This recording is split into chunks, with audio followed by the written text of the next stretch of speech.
Selamat sore, kami dari kelompok 5 akan mempresentasikan hasil diskusi kami tentang Business Case and Feasibility Analysis.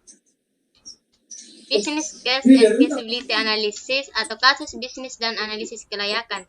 Studi kelayakan bisnis adalah suatu kegiatan yang dilakukan untuk menentukan apakah suatu bisnis layak dijalankan atau tidak. Kegiatan ini meliputi identifikasi masalah, peluang, menentukan tujuan, menggambarkan bagaimana situasi bisnis dan menilai berbagai manfaat yang dihasilkan.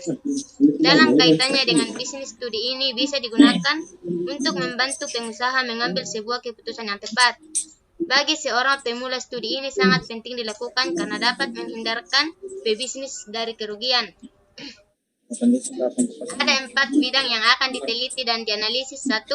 Deskripsi pasar. 2. Deskripsi bisnis.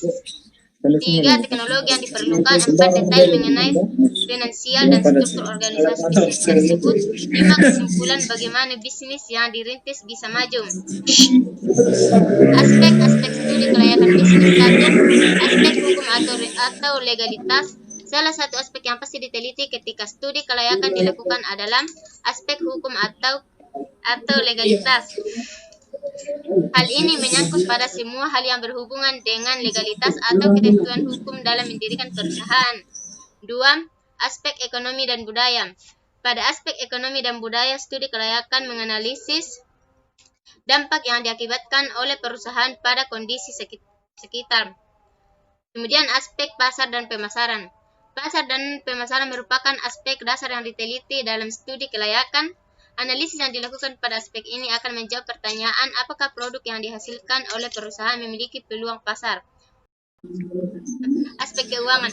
Bagi sebagian bisnis, modal adalah hal utama yang harus dimiliki sebelum membangun sebuah bisnis. Maka dari itu, aspek keuangan menjadi hal yang menentukan bisnis Anda berjalan lancar atau tidak ke depannya. Proses penganggaran adalah hal yang harus dilakukan jika ingin melakukan perencanaan bisnis yang matang.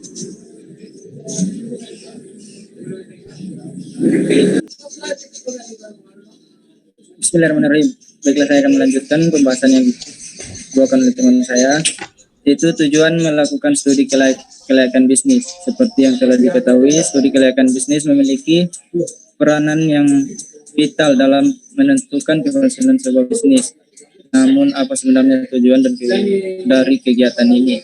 Pada dasarnya, tujuan utama seorang pebisnis melakukan studi kelayakan adalah untuk mengukur apakah sebuah bisnis berpeluang, memiliki kelanjutan, atau akan berhenti pada titik waktu tertentu. Merintis sebuah bisnis, setiap pebisnis pasti ingin usahanya sukses dan berhasil. Namun tanpa melakukan studi ini, seorang pengusaha layaknya menerobos medan yang tidak diketahui tanpa petunjuk apapun. Hal ini tentunya sangat merugikan bagi pebisnis karena bisa mengakibatkan bisnis yang didirikan gagal. Sebaliknya, dengan melakukan studi ini, pebisnis bisa mengetahui terlebih dahulu apakah bisnis yang didirikan ke depannya dapat berlanjut atau tidak, sehingga membantu pebisnis mengambil keputusan.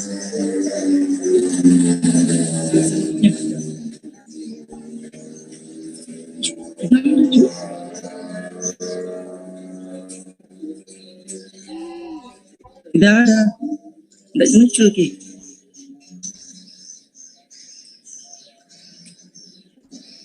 Tidak muncul. Oke. Ya. Manfaat studi kelayakan bisnis. 1. Memperkecil risiko kerugian. Ketika menjalankan sebuah bisnis, ada banyak hal yang tidak bisa diprediksi. Oleh karena itu, pebisnis perlu mempersiapkan segala hal guna mengantisipasi semua hal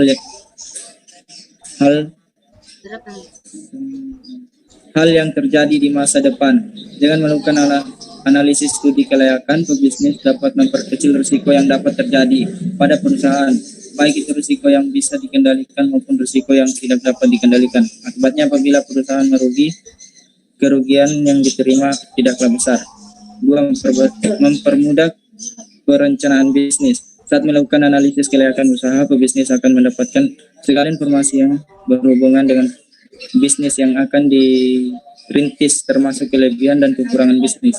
Dari hal analisis tersebut, pebisnis dapat lebih mudah melakukan perencanaan ke depannya. Tidak hanya itu, berkat analisis kelayakan yang dilakukan, pebisnis bisa merencanakan kegiatan yang bisa memberikan keuntungan bagi perusahaan.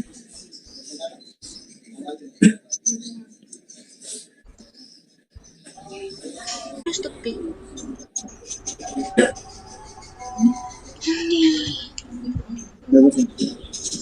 Tiga, melancarkan pelaksanaan bisnis melalui analisis kelayakan bisnis. Program-program yang sebelumnya direncanakan dapat dieksekusi dengan lebih mudah dan akurat. Dari hasil analisis nantinya pebisnis dapat menilai dan mengevaluasi mana saja program dan kebijakan yang memberikan keuntungan dan kerugian bagi perusahaan. Dampaknya, pelaksanaan bisnis menjadi lebih mudah untuk merealisasikan dan semua program juga akan menghasilkan keuntungan. 4, mempermudah melakukan pengawasan. Ada banyak aspek yang dianalisis. Ketika studi kelayakan dilakukan, laporan-laporan hasil analisis dari berbagai aspek tersebut dapat digunakan oleh pebisnis untuk melakukan pengawasan. Selain pengawasan dari internal, sebuah perusahaan juga dapat pengawasan dari eksternal.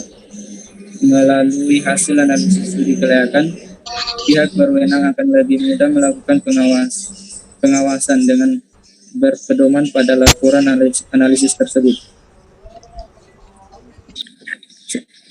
Selanjutnya, mempermudah pengendalian. Dalam menjalankan sebuah bisnis, tidak dapat dipungkiri jika pebisnis terkadang menemui masalah dan penyimpangan. Agar masalah tersebut tidak menjadi semakin besar, pebisnis harus dapat mengendalikan masalah tersebut dengan cepat dan tepat. Hal tersebut dapat terwujud apabila sebelumnya pebisnis melakukan studi kelayakan. Informasi dan laporan hasil dari analisis tersebut bisa digunakan sebagai dasar menentukan aspek mana yang menjadi masalah. Kemudian pebisnis pun bisa mengambil langkah untuk menyelesaikan masalah tersebut secara tepat. Sekian dan terima kasih.